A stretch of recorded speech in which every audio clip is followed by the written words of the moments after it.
maa ngi lay ziar Diallo. yow journaliste nga bindkat nga bind nga sax ay téere si sous région bi situation bi ni muy demee tey tamit kenn mënu see génne Mali fu mu toll nii Mali nekk si ay jafe-jafe le président Ibrahim Boubacar Keïta sax ay militaire jàpp ko moom ak doomam ak premier ministre bi ak yeneen jëwriñ ñi nga xam te ne dañoo bokkoon si gouvernement restreint bi ban analyse nga siy def.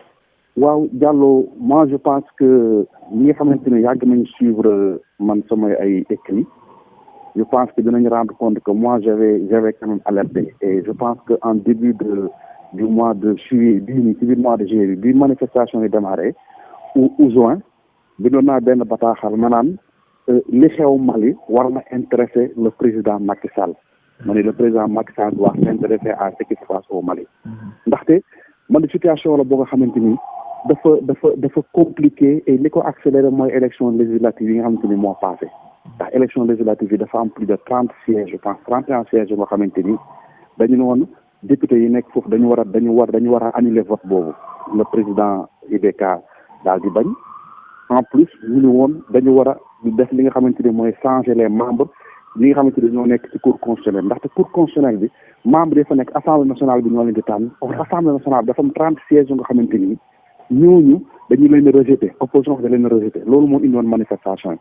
finalement Mali ba dem ba nekk benn situation moo xamante ni amul cour constitutionnelle amul gouvernement ndaxte après élection législative yi gouvernement bi tëraluñ ko benn premier ministre rek Boubou Cissé moo nekkoon lépp à peu près nekk le premier ministre nekk ministre des finances nekk ministre de la défense nekk lépp ndax amuñu woon gouvernement récemment rek lañ nommé 7 ou 8 personnes récemment ça fait même pas un mois donc mu nekk dëkk boo nga xamante ni amul woon dara toutes les institutions étaient à terre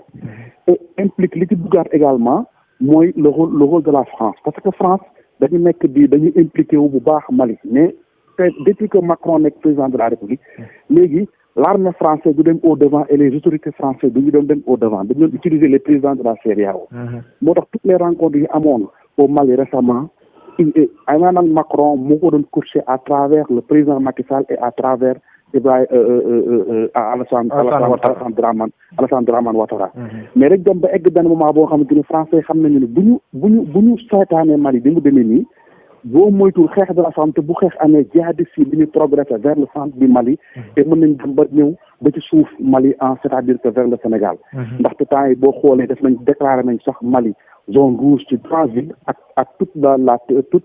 la totalité du territoire nigérien le Niger zone rouge parce que dañ fa rayoon ay touristes français absolument lu waa tolloog juróom-benn waaw donc affaire yi dana ñëw di jóge ci Sénégal moo gisee tey ji français yi ci biir palais IBK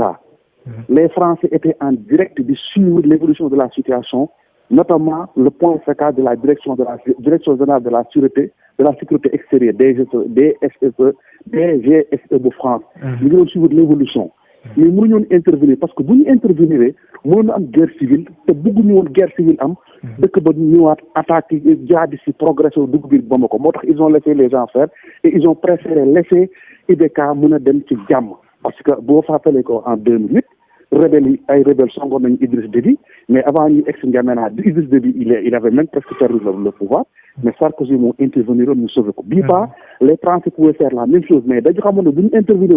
boo moytul problème dana fa am te bu moytul les djihadistes ñoo ci profité ils ont préféré laisser maintenant que la situation ñu waa ji dem ci jàmm ak salaam léegi militaires yi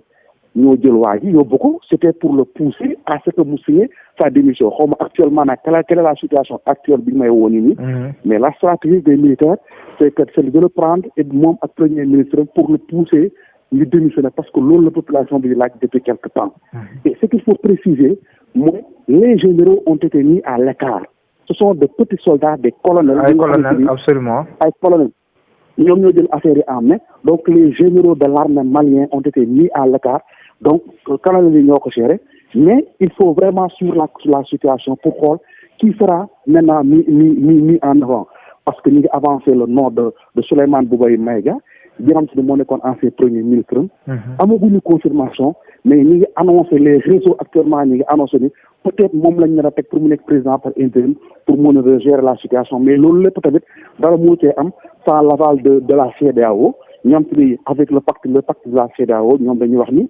léegi dañuy rejeter coup d'état mais lii c'est pas un coup d'état parce que la population malienne ñoo jóg depuis un certain temps pour wax IBK na dem parce que pour dëkk ba dafa am corruption dëkk ba amatul sécurité y a une crise sociale enseignants yi ñu ngi grève ñu nekk santé ñu ngi grève ñu nekk justice yi ñu ngi grève je pense que lii daal li ñu war a def entre maliens ñu waxtaan avec le président Macky Sall le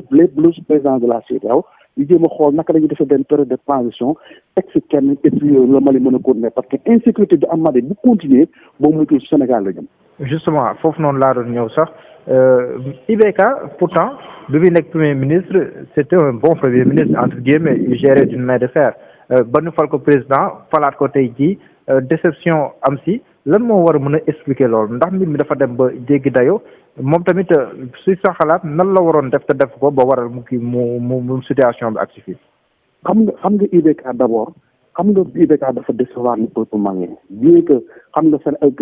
gars yi tant que yaa ngi nekk opposition tant que joxaguñ la dañ lay tàcc mais jour bi ñu la joxee rek ci lay commencé di gis ay failles boo gisee le Mali sur le plan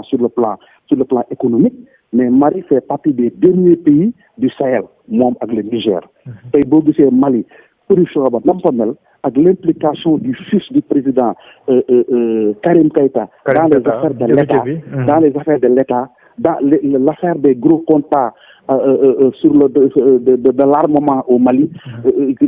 mais l'affaissement même du système économique malien moo tax tey jii Maliens yi dañuy demoon finalement mais ils en avaient marre parce que président IBK il ne rassure plus les Maliens amatuñu benn perspective à chaque fois chaque 1 mois 2 mois ñu lay ay Maliens au nord du Mali entre Kidal Bamako et Gao yaa ngi comprendre donc situation bi demoon na ba nga xamante ni nag mais c'était intenable et en plus le principal leader de l'opposition Soumaïla Cissé aujourd'hui ñu téye ko kidnappé ko ba jël ko en otage par des groupes terroristes kenn waxul ci moom bien que il paraît que y a des négociations souterraines mais aujourd'hui Soumaïla Cissé c'est un symbole de la politique malienne tey bu fekkee tey situation bi demee nii dañ téye ko en otage IBK war na ci dox ay jéego yu bari li boole situation di tax situation bi am dafa am une conjugaison de facteurs yi nga xamante ni tey jii ñoo tax situation bi am IBK li waroon def mooy moi je pense que les autorités africaines les autorités africaines dañu war a jàng ci les autres pays comme les chefs d'État européens et les chefs d'État américains nit ki nguur boo demee ba manifestation am ba situation nga nekk source de blocage mais da ngay démissionner les présidents de la République dañu war a jàng di démissionner et ce qui s'est passé au Mali doit servir de leçon au président Alassane Dramane Ouattara bi nga xam te ne tey jii ñu ngi bëgg am 3e mandat ce qui s'est passé au Mali doit servir de leçon à tous les présidents notamment notre président Macky Sall mu bañ a dugg ci ay histoire 3e mandat parce que léegi ce sont les jeunes qui prennent les choses en main boo xoolee léegi dans tous les pays du monde jeunesse bi ñuy jóg ñoo lay fal boo liggéeyee ñu teggi la et c'est encore avec maintenant l'implication des réseaux sociaux dafa am beneen démocratie des réseaux sociaux bu am boo xamante ni beneen chef d'état maintenant c'est fini li nga xamante ni moo doon am ba 2000 mënatul am en Afrique et il faut que suñu leaders yi bees yi jéem a ci am conscience te xam ne léegi là y a un vent de changement qui souffle dans l'Afrique et c'est la jeunesse maintenant qui porte ce drapeau du changement. wax nga ko Mali benn dëkk bu yaatu la bu am frontière ak lu mu néew juróom-ñetti réew kon dëkk bu yaatu la te tamit moom ak Sénégal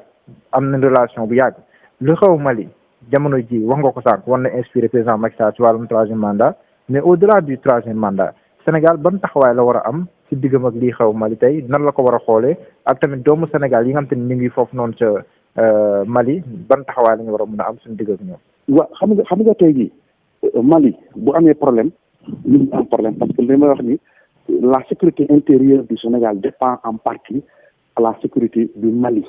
ñun bu ñu amee problème rek Mali dafa am problème parce que même bu fekkee ay bal tàkku fi. population sénégalienne bi ñu féete côté Tambacounda ak Kédougou ak Kidira mën nañ déplacer wu dugg suñu biir dëkk ñu am benn situation d'insécurité et des problèmes humanitaires donc président Macky Sall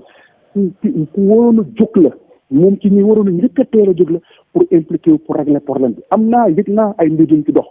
ci pour que jàmm ñëw Mali yëg naa ay contacts yu mu jël foofu entre lui et le président IBK entre lui et le premier ministre entre lui et certaines personnalités de l'opposition pour que affaire yi mën a dal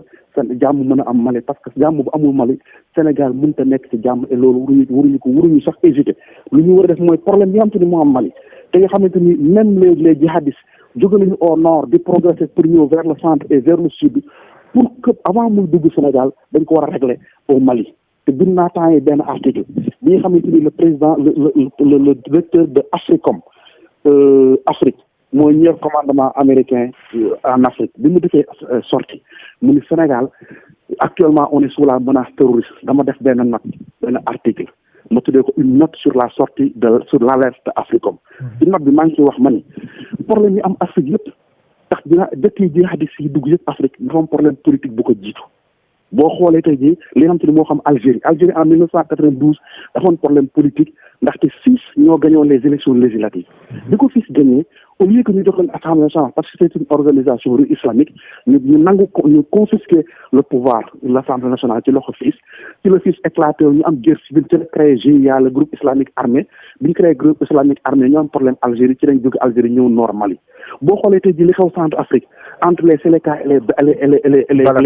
entre les Séléka et les anti-Balaka ce problème politique la jóge mais finalement après loo gis dafa am les rebelles de Centrafrique ak une partie de Boko Haram commencé di glisser di ñëw vers la Centrafrique boo xoolee tey jii li nga xamante ni moo xew Mali c'est un problème politique d'abord qu'est-ce qui s'est passé parce que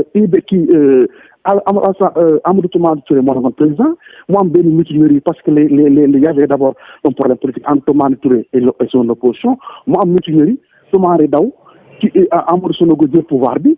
am na ko jëlee pouvoir bi après les jihadistes commencé di progresser ñëw ba Sévaré foofu leen armée française bi arrêté booy xool tey jii li xew au Nigeria c'est encore un problème politique au nord parce que la population du nord religieuse pour la musulmane pour la majorité ñooñu dañu d'accordul sur le fonctionnement comment fonctionne l'État nigérien finalement ñoom il faut ñu appliquer la charia c'est un problème politique biñ demee ba ñu rey le leader de Boko Haram qu'est-ce qu'ils ont fait dañu organiser en armée commencé nag mu affaire bi transformé en affaire de